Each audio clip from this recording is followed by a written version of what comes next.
Remember, the 5th of November, the gunpowder treason and plot.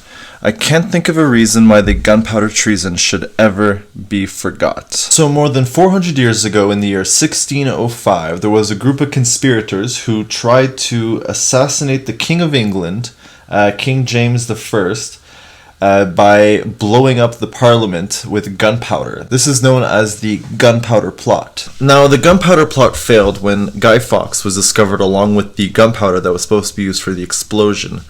And ever since, the people of the United Kingdoms have been celebrating this failed assassination attempt on one of their greatest kings by celebrating every November 5th with celebratory fireworks and burning effigies that look like Guy Fawkes. And Guy Fawkes' look, his mustache and his iconic features and whatnot have been immortalized and are used as an icon for, I guess, people who are against governments and people who question governments, people who defy governments and all that sort of business. I mean, I like it. I think it's a cool symbol, but at the same time, I'm not really too fond of what Guy Fawkes was trying to do. I mean, killing a king and hurting a bunch of people.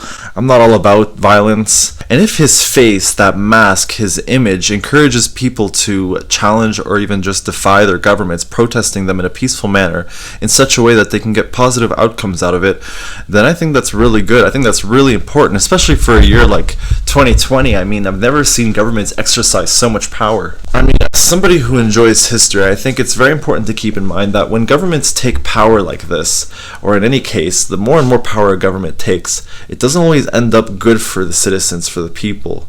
So I think it's worth asking, is the government doing a good thing right now? Is there a better way to solve these problems that don't involve me handing over or forfeiting all my freedoms, most of my freedoms, a lot of my freedoms, any of my freedoms? Benjamin Franklin, the man whose face is on the $100 bill, the man who did the famous kite and key experiment, one of the guys who signed the Declaration of Independence, one of the founding fathers of America, once said that the first responsibility of his citizens is to question the government. And that's easier said than done because, if you think about it, like a city like Cornwall's not the only government involved in Cornwall. There's also the Ontario government, and then there's the Canadian government, and then I'm pretty sure the British government is also involved, and then there's the United Nations, and then all the bankers, and I don't even know who's in charge and how many people's in charge and who has the most power out of those people.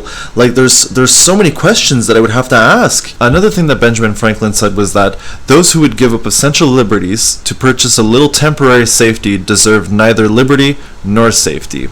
Now, Benjamin Franklin wasn't a perfect dude, but he was a pretty wise guy, and so I think we should heed his advice. I mean, what me and you are doing right now is questioning the government, which is pretty nice. Now, what's cool about a city like Cornwall is that a few of the citizens came together a couple weekends ago and did just that. They questioned the government in a public manner, in a peaceful manner, and made their presence known, peacefully exchanged information, and gained a better perspective, hopefully, of the situation that we're in. And they're doing it again this weekend on the 7th of November, which is, again, that's pretty encouraging. It's persistent and, they're consistent, and I like it.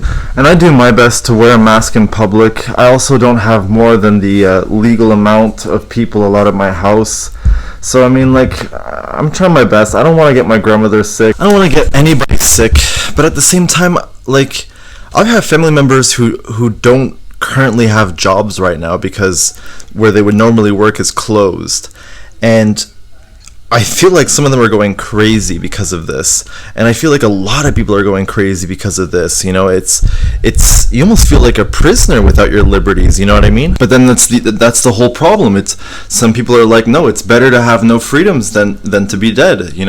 Oh my God, I think give me liberty or give me death. I just figured that out. Anyhow, only time will tell, and hopefully when they look back at these times, they'll tell stories of people who came together under peaceful circumstances in the pursuit of truth and in the pursuit of good, and were patient and cautious and logical and whatever.